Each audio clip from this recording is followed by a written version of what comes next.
শুরু হয়েছিল 1962-তে, শুরু করেছিলেন আমার ঠাকুরদা গোবর্ধন চক্রবর্তী। তারপর থেকে আমি থার্ড জেনারেশন এই সিনেমা হলটা রান করছি। আমি, আমার ভাই, আমার ফ্যামিলি রান করছি এই সিনেমা হলটা। অ্যাকচুয়ালি সিনেমা হলটা আমরা শুরু করেছিলাম, আমরা ছোট থেকে এই সিনেমা হলটা থেকে দেখেই বড় হয়েছি। তো ভেতর থেকে তো একটা ভালোবাসা সিনেমা হলটার জন্য ছিল। ক্লোজ টু মাই হার্ট বলতে ইনসিডেন্ট তো অনেক কিছুই আছে, যেমন আমাদের বাড়িটাই সিনেমা হলের ওপরে, তো আসা যাওয়ার পথে সারাক্ষণই আমরা এই সিনেমা হলটার মধ্যেই বড় হয়েছি। তো ইনসিডেন্ট বলতে আগে ছবির যে ভিড়, আগে একটা ছবি রিলিজ হলে এক সপ্তাহ মোটামুটি দিনে একটা দুটো শো হাউসফুল হবে, এটা আমরা জেনেই করতাম, এটা জানা কথা ছিল। সেই সময় আমরা সিনেমা হলে গেলে অনেক সময় এরকমও হতো যে আমরা সিট পেতাম না। এখন সিটটা বসে দেখতে পারি, কিন্তু সেটা আগেরটা অনেক বেটার ছিল সিট না পাওয়াটা। সিনেমা হলে লোক আসছে না সেটার অনেকগুলো কারণ আছে। একটা কারণ অবশ্যই বিভিন্ন ওয়েজ অফ সিনেমা ভিউইং এখন এসে গেছে, সে ওটিটি বলো বা বিভিন্ন টিভি টেলিভিশনে হোক, সেটা এসে গেছে। কিন্তু আমার কোথাও একটা মনে হয় যে সিনেমা হলেরও একটা দায় আছে এই লোক না আসার পেছনে। কেননা আমরা অনেক সিনেমা হল আছে যারা মিনিমাম মেনটেনটুকু সিনেমা হলটাকে করতে পারিনি। At the end of the day এটা শো বিজনেস। আমাকে আমার কাস্টমারের যে এক্সপেকটেশন আছে সেই অনুযায়ী আমার সিনেমা হলকে আমাকে আপগ্রেড করতেই হবে।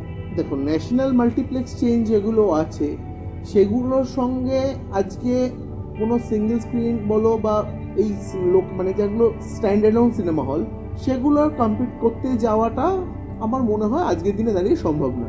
আমাকে কোথায় আমি করতে পারি সেটা হচ্ছে আমার অপারেটিং কস্টটা কম রেখে আমি যতটা সুবিধা কাস্টমারকে দিতে পারি, যে একটা গুড প্রজেকশন, গুড সাউন্ড, খুব ইম্পর্টেন্ট হচ্ছে একটা ক্লিন বাথরুম, যেটা আমি অ্যাজ আ কাস্টমার কোনো সিনেমা হলে গেলে যেটা বেয়ার মিনিমাম আমি এক্সপেক্ট করবো।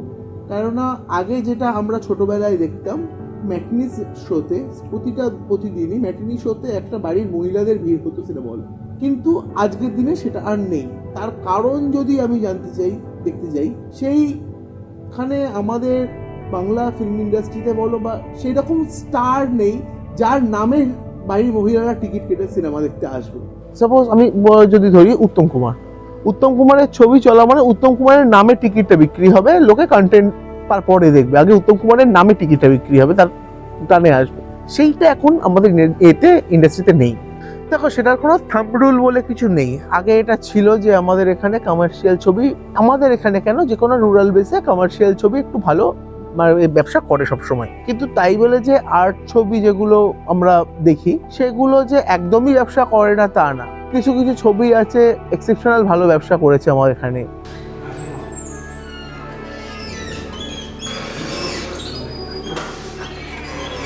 আমরা যখন এই ব্যবসায় ঢুকেছি তখন আমরা দেখতাম কি, আজকে শুক্রবার ছবিটা চালু হলো, ছবি রিলিজ করলো, আমাদের নেক্সট 2 সপ্তাহ নেক্সট প্রোগ্রামের ব্যাপারে ভাবতে হবে না নেক্সট প্রোগ্রাম কি হবে, কারণ আমি জানি একটা ছবি রিলিজ করলো মানে সেটা 2 সপ্তাহ তো মিনিমাম চলবে, এটা আমাদের থাম্ব রুল ছিল। কিন্তু এখন শুক্রবার ছবি চালু হওয়ার পর সোমবার দিন আবার ভাবতে হয় নেক্সট শুক্রবার আমি কি চালাবো, কারণ ছবিগুলো সেই ব্যবসাটা আর নেই। সিনেমা হলে লোক কম আসার একটা কারণ আমার মনে হয় সিনেমার কন্টেন্টও বটে।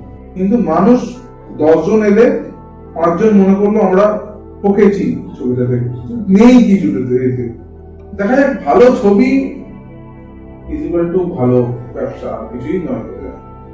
2012-তে রিনোভেশন স্টার্ট হয়েছে, করে 2013 সেপ্টেম্বরে আমরা স্টার্ট করি অ্যাজ আ ডাবল স্ক্রিন। দেখো, কোভিডের সময় সবচেয়ে বেশি এফেক্টেড যদি কোনো ইন্ডাস্ট্রি হয়ে থাকে তার মধ্যে একটা হচ্ছে সিনেমা ইন্ডাস্ট্রি। সিনেমা হল কোভিডে লকডাউনে সবার আগে বন্ধ হয়েছিল আর সিনেমা হল খুলেছিল সবার শেষে। তো ওই 2 বছরের যে পিরিয়ডটা পুরোটা আইডেল ছিল, আমাদের কোনো রেভিনিউ ছিল না, কিন্তু আমাদের যে স্টাফরা আমাদের উপর নির্ভর করেছিল তাদের স্যালারি আমাকে কন্টিনিউ করে যেতে হয়েছে। ওয়ার্কার্সরা সিনেমা হলটার ব্যাকবোন, তো সেই স্টাফরা অবভিয়াসলি সেই সিনেমার মেন রানিং পাওয়ারটাই আমার স্টাফেরা। একটা কোভিডের পর একটা হিউজ লস হয়েছিল, সেই হিউজ লসটা রিকভার করে প্রত্যেকের ডিস্ট্রিবিউটর পেমেন্ট করে সেটাকে করে আস্তে আস্তে রিকভার করার চেষ্টা করছি, এখনো অনগোয়িং প্রসেসে আছে। একটাও শো হাউসফুল দেখিনি আমরা, not a single show, even ঈদের দিনে হ্যাঁ, এবারে আমরা তখন বুঝেছিলাম যে আস্তে আস্তে ডাউন হচ্ছে, কোভিডের পর অনেকটাই ডাউন হয়ে গেছে।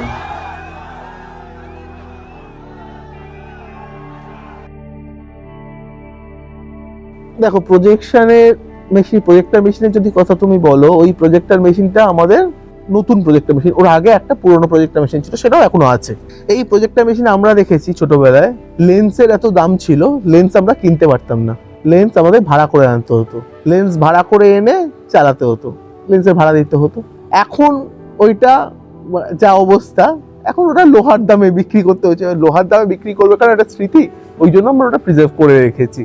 দেখো, ভালোবাসার জায়গা থেকে এক্সপেনশনের ভাবনা তো সবসময় আসে, কিন্তু এক্সপেনশনের ভাবনা নিয়ে যখন আমি হিসেব করতে বসি, তখন যে কস্ট আর যে এক্সপেন্স আর যে আমার ইনকামের রেশিওটা, সেটা কোনো জায়গায় দাঁড়ায় না, যার জন্য আমরা এক্সপেনশনের ক্ষেত্রে একটুখানি আটকে যাই। আমি দরজা দিয়ে যখন হলে ঢুকি, একটা যে মাথা সিটি, যে আওয়াজ, কমার্শিয়াল সিনেমার ক্ষেত্রেই বলছি, সেইটা একটা অন্যরকম ফিলিং দেয় এখনো যখন লোক হয়, কিন্তু সেটা বহুদিন আর আমরা দেখিনি। সিনেমা হলের সাইজটাকে ছোট করে সেম স্পেসে আমি আরো মাল্টিপল ভিউইং অপশন যদি রাখতে পারি, সেখানে আমি আরো প্রফিটেবলি এটাকে চালাতে পারবো। দেখো, সিনেমা বানানো তো বন্ধ হয়নি, সিনেমা কোনোদিন তো বন্ধ হতে পারে না। এবার মিনস অফ সিনেমা ভিউইং সেটা চেঞ্জ হতে পারে, সেটা আস্তে আস্তে ইভলভ করছে। আগে সিনেমা হল ছিল, এখন সেটা নয় ওটিটি হয়েছে, নয় আরও কিছু মিডিয়াম আসবে, সেটা আসবে, কিন্তু সিনেমা হল যে বন্ধ হয়ে যাবে সেটা আমার মনে হয় না।